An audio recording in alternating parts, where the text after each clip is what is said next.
अस्सलामुअलैकुम। Sports world में आपको वेलकम कहते हैं। मैं हूं हिफ्सा इम्तियाज। पाकिस्तान टेस्ट टीम ने इंग्लैंड में डेरे डाल दिए हैं। आज पहली और भरपूर प्रैक्टिस भी की है, जबकि बुध से 4 रोज़ा प्रैक्टिस मैच भी खेला जाएगा। 3 टेस्ट मैचेस की सीरीज का पहला मुकाबला 19 अगस्त से शुरू होगा। और पाकिस्तान की प्लेइंग 11 क्या होगी? क्या इंग्लिश टीम को इनके मुल्क में हराना नामुमकिन होगा? मेज़बान टीम को ओपनर एमलियोके के अनफिट होने से कितना नुकसान होगा?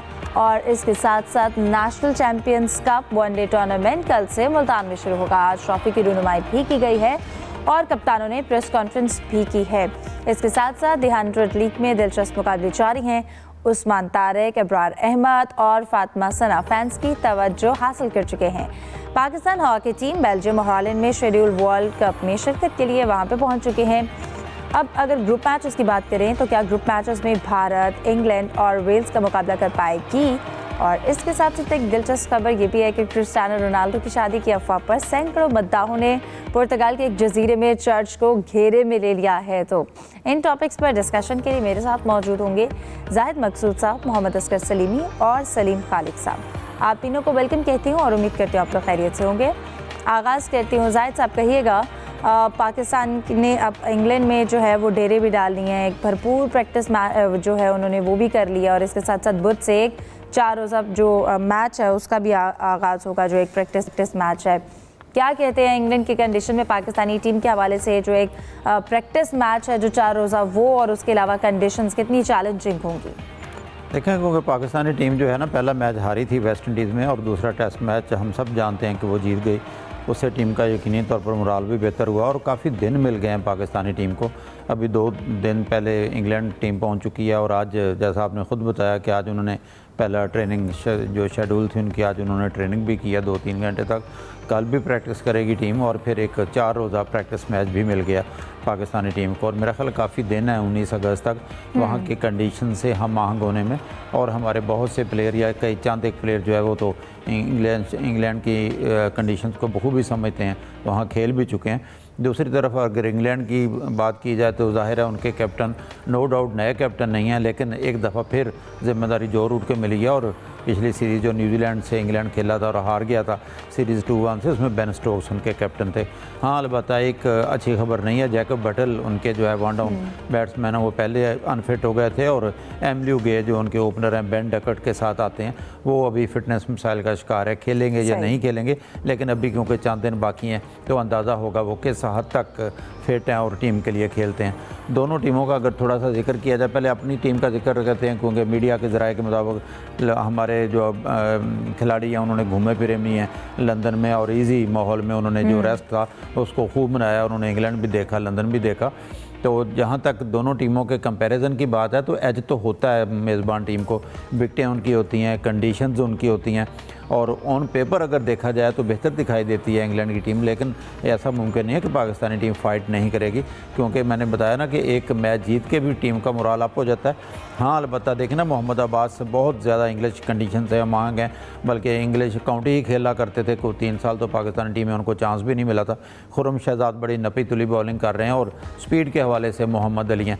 उनका कंपैरिजन अगर इंग्लैंड की टीम के साथ किया जाए तो जोफ्रा आर्चर हैं, गस एटकिंसन उनके पास हैं, जो स्टंग उनके पास हैं, दराज कद जो है उनकी फास्ट बॉलिंग लाइनअप है।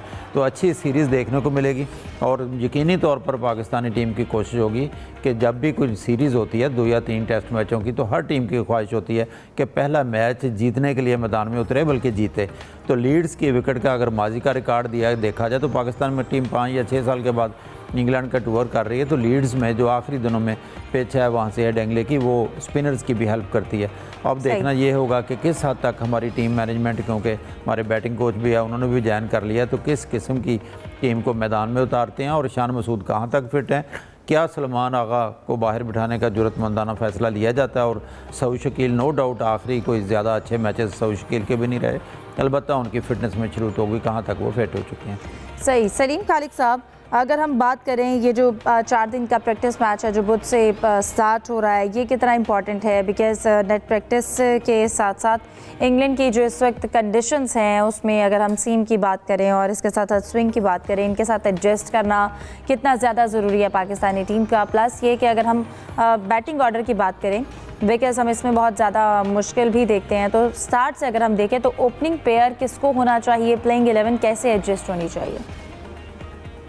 पहले ये जो आपने पूछा टूर मैच, तो नेट प्रैक्टिस तो अपनी जगह है, यकीनन उसका भी फायदा होता है, लेकिन एक मैच प्रैक्टिस अलग होती है और बहुत इंपॉर्टेंट होती है। तो ये अच्छी चीज़ है कि एक 4 डे मैच पाकिस्तान टीम खेलेगी और कंडीशन का थोड़ा आइडिया होगा उनको, मुकम्मल तौर पे तो नहीं लेकिन थोड़ा बहुत होगा, तो उससे यकीनी तौर पर फायदा होना चाहिए। एक अच्छी बात यह है कि बाबर आजम भी जब सेकंड टेस्ट के एंड में उनको भी एक छोटी सी इंजरी हुई थी हाथ पे, लेकिन आज उन्होंने बैटिंग प्रैक्टिस की है। इट्स मीन कि वो मुकम्मल फिट हैं, तो उनके जो खदशात थे वो ख़त्म। लेकिन शान मसूद बदस्तूर अभी मुकम्मल फिट नहीं हो सके और उन्होंने आज भी प्रैक्टिस नहीं की है। गालिबन कल डॉक्टर्स के साथ उनकी कोई मुलाकात वगैरह होगी जिसमें पता चलेगा, लेकिन जो अब तक मुझे लग रहा है बज़ाहिर के पहले टेस्ट में शान का खेलना मुमकिन नहीं है। बाकी पता नहीं कोई बहुत आगे चेंजेस आ जाए तो इट्स मीन के इमाम, अजान, बाबर, हमें यही जो हमारे प्लेयर हैं, लेकिन जो असल जिम्मेदारी आती है वो रिजवान और सलमान पर आती है कि वो किस तरह का परफॉर्म करते हैं और कैसा खेलते हैं। क्योंकि जो हमने देखा कि पिछले मैच में, दोनों मैचों में उनकी कोई इतनी खास परफॉर्मेंस रही नहीं। वैसे भी इंग्लैंड में पाकिस्तान टीम, आपको बड़ी इंटरेस्टिंग बात बताऊं, 30 साल हो गए पाकिस्तान टीम ने इंग्लैंड में कोई टेस्ट सीरीज नहीं जीती है। और जो पिछली सीरीज जो पाकिस्तान की थी वो 1-1 से बराबर 1-0 से हारा था पाकिस्तान। उससे पिछली सीरीज 1-1 से बराबर रही थी, उससे पिछली गालिबन 2-2 से रही थी। 1996 में वसीम अकरम की ज़ेर क़यादत इंग्लैंड में पाकिस्तान जीता था। और अब्बास पे हम लोग बहुत ज़्यादा इन्हिसार कर रहे हैं, लेकिन जो पिछली सीरीज इंग्लैंड में थी पाकिस्तान की, तो उसमें उन्होंने सिर्फ 5 विकेटें ली थी। हाँ, उससे पहले जो टूर उसमें कहते एक मैच जितवाया था 8 आउट करके।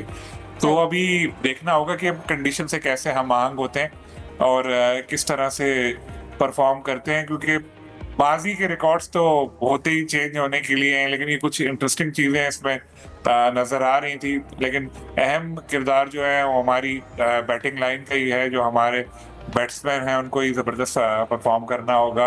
अब्दुल्ला शफीक नो डाउट आने के बाद उन्होंने बहुत ज़बरदस्त इनिंग खेली, तो बड़ी सेंचुरी बनाई। एक तो सेंचुरी होती है, एक बड़ी सेंचुरी उन्होंने बनाई, और अब वो और मजीद अच्छी इनिंग्स खेलने के लिए पुरज़्म है। बाबर की भी फॉर्म नज़र आई थी। इमाम को थोड़ी कंसिस्टेंसी लानी, थोड़ी के बहुत ज़्यादा लानी होगी। इसी तरह अजान आखिरी इनिंग में तो अच्छा खेला अजान अवैस, उसी फॉर्म को उनको बरकरार रखना पड़ेगा। लेकिन आगे बात वही आ जाती है, रिजवान और सलमान क्या करते हैं।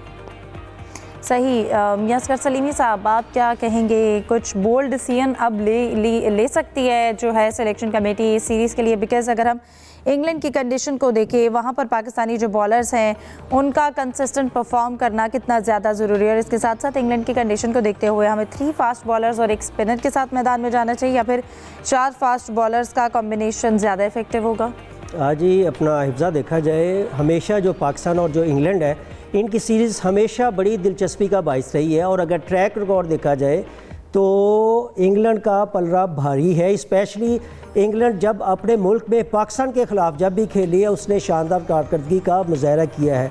लेकिन इस वक्त जो कंडीशन है उसमें आपका, जिस तरीके से जाहिद मकसूद साहब ने भी जिक्र किया, सलीम खालिक साहब ने भी रोशनी डाली है कि इस वक्त जो इंग्लैंड की टीम वो नज़र नहीं आ रही जो थी, चूँकि इसके पास वो जो रेगुलर ओपनर है वो भी थोड़ा सा मसले मसाइल का शिकार है। उसके बाद मिडल ऑर्डर में भी इनको वो एक्सपीरियंस प्लेयर नहीं है जो होने चाहिए थे। हाँ, इनके लिए जो सबसे ख़तरनाक, यानी पाकिस्तान टीम के लिए जो ख़तरा साबित हो सकते हैं, वो कप्तान जो रूट है और हैरी ब्रूक और बेन डकेट। ये 3 प्लेयर एक ऐसे हैं, इनका ट्रैक रिकॉर्ड पाकिस्तान के ख़िलाफ़ बहुत ही शानदार है।